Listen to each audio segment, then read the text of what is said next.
Can everyone see that hand under Sutek's ass? You know what this means? This is the true hand of fear. Doctor Who's 13th season is a testament of the goodwill of Philip Hinchcliffe's work as producer and Robert Holmes as an exceptional writer and script editor. Season 12 is fondly remembered for getting the ball rolling, but this season dials everything up. There's not a single bad story out of the 6 on offer. This season successfully changed the format of the way that stories were told. 5 4-parters and 1 6-parter at the end. No more days of too many 6-parters which suffer from too much padding.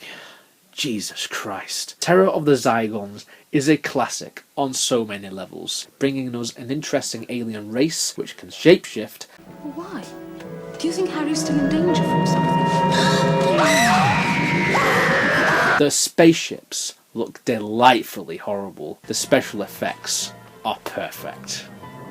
Well, almost. Tom Baker wears Scottish Guard for like 5 minutes, although you wouldn't think so given the amount of coverage it gets. It's been all over merchandise, including the Season 13 Blu-ray cover art. Terror of the Zygons is so fun on many levels, and a fitting swan song for the peak unit team with the Brigadier.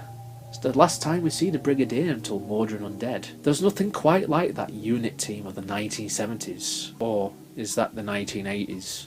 Oh, who cares? What a start to a fantastic season. Too many people are sleeping on Planet of Evil. The jungle sets are some of the most awesome you'll ever get in Classic Who. This story's plot, among other Hinchcliffe classics, was inspired by a B-movie horror tale. This one was Jekyll and Hyde. You can argue it's uninspired and that the effects used for the antimatter monster don't hold up today. It's an idea clearly ripped off from Forbidden Planet. For me though, this is proper 70s Doctor Who. Hell, you know what?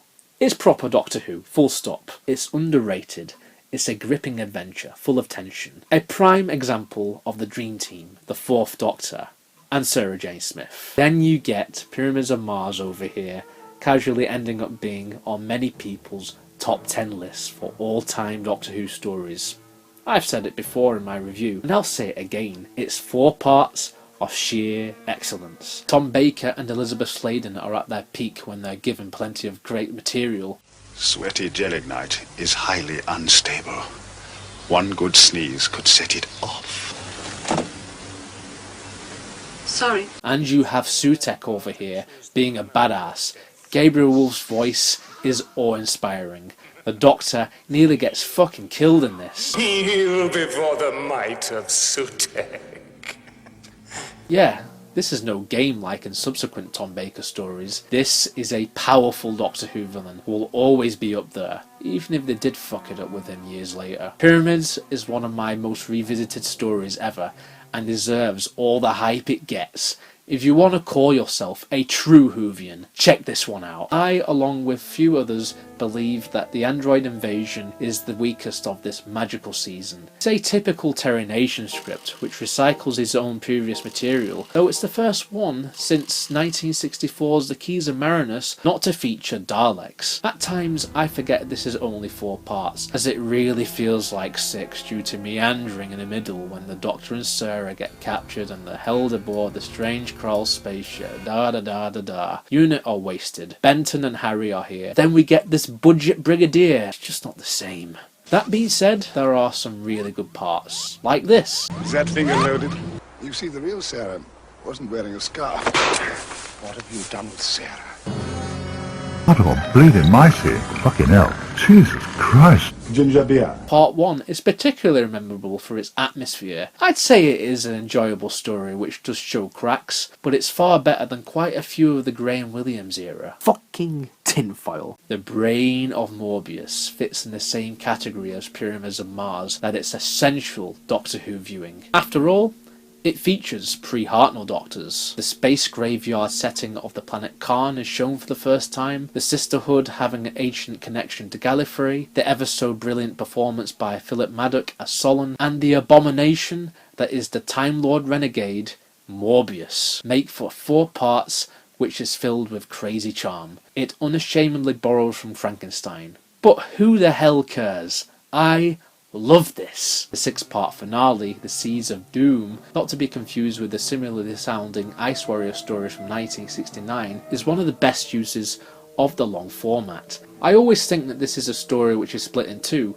Starts in a snowy mountain before going into a mansion owned by a maniacal twat who wants to own all plants, including the killer crinoids, who are a very creepy Doctor Who monster that keeps on getting bigger and bigger, as some plants do. This is how you do a finale. High stakes, plenty of action, great aliens, excellent side villain, and Tom Baker kicks ass. It ties up a near perfect season, which is my favourite, at least from the classic series. All 6 stories, including the lesser talked about ones like Planet of Evil and The Android Invasion, all offer something which quite a few others fail to do. The gothic horror elements of this season really come to fruition here, and it's displayed further in season 14. All of season 13's stories displayed a clear message to fans. This production team really wanted to make their mark and make Doctor Who the greatest show on the BBC. With the resources and creative talents available at the time, they did just that. If you're just starting out life as a Whovian and are looking at a season to choose from the classic era, there's a very strong case for this one, as it is a very good example of Doctor Who at its highest standard.